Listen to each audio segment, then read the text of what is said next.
This Clair Obscur Expedition 33 review was originally written by Ryan Woodrow. Clair Obscur Expedition 33's world is oppressively grim. Every year, a giant known as the Paintress rises from her seat and paints a number on a monolith, instantly ending the life of everyone at that age, with the number descending each year. To give the people of Lumiere a glimmer of hope, volunteers in their last year of life will go out on an expedition with the goal of defeating the Paintress once and for all. We follow Expedition 33. Many have come before them, all have failed, yet somehow we're expected to succeed.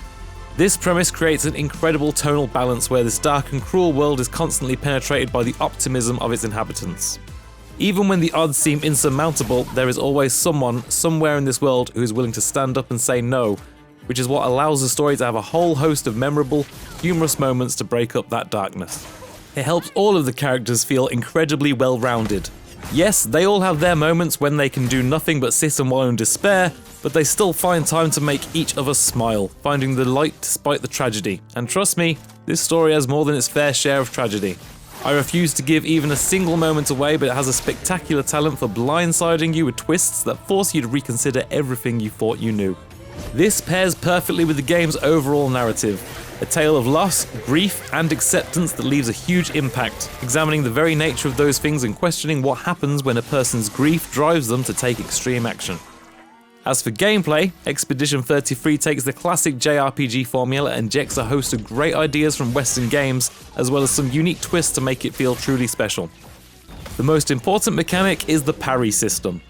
While the combat is turn-based, when an enemy attacks, you can press the parry button at the perfect moment to repel the attack. Doing so grants you AP, the resource you need to use your skills. And if you parry every attack in a chain, you can launch a counter-attack. This means that it's theoretically possible to go through the entire game without taking a single hit, but that'll take an awful lot of practice, as the game pitches the difficulty of the parry system perfectly. The window for parries is narrow enough that you really have to focus on the enemy animations, while not being so narrow that it feels unfair. It makes nailing a series of parries incredibly satisfying, especially as you'll likely have had to work quite hard to reach that level of skill.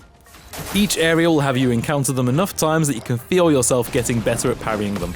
At first you'll be guessing, trying to work out how long an enemy is going to hold before lunging forward, or which of their big swings is just a fake out, trying to make you flinch before going for the real strike.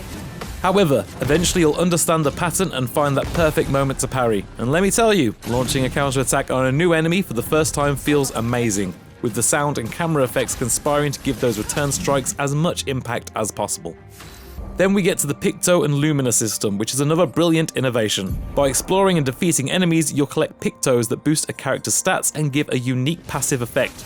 Each character can equip 3 Pictos at a time, but after a Picto is used in 4 battles, it becomes a Luminina.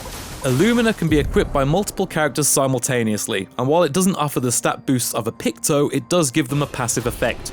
To stop it feeling like a massive spreadsheet, the character's stats are kept very simple. There are just 5 stats that deal with the basics: HP, attack, defense, speed, and crit rate, with the complexity coming from how your Pictos and weapons modify them. Oh yeah, weapons also modify stats, can be leveled up separately, and give passive effects. This rabbit hole goes very deep. Very few games have captured the feeling Expedition 33 does, both in its narrative and gameplay. It's the kind of story I will always carry with me. Add to that the incredible combat that mixes careful strategy with skillful reactions and unique mechanics, all wrapped up in a world that is a treat for the eyes everywhere you look, and you have a game that I will never stop praising.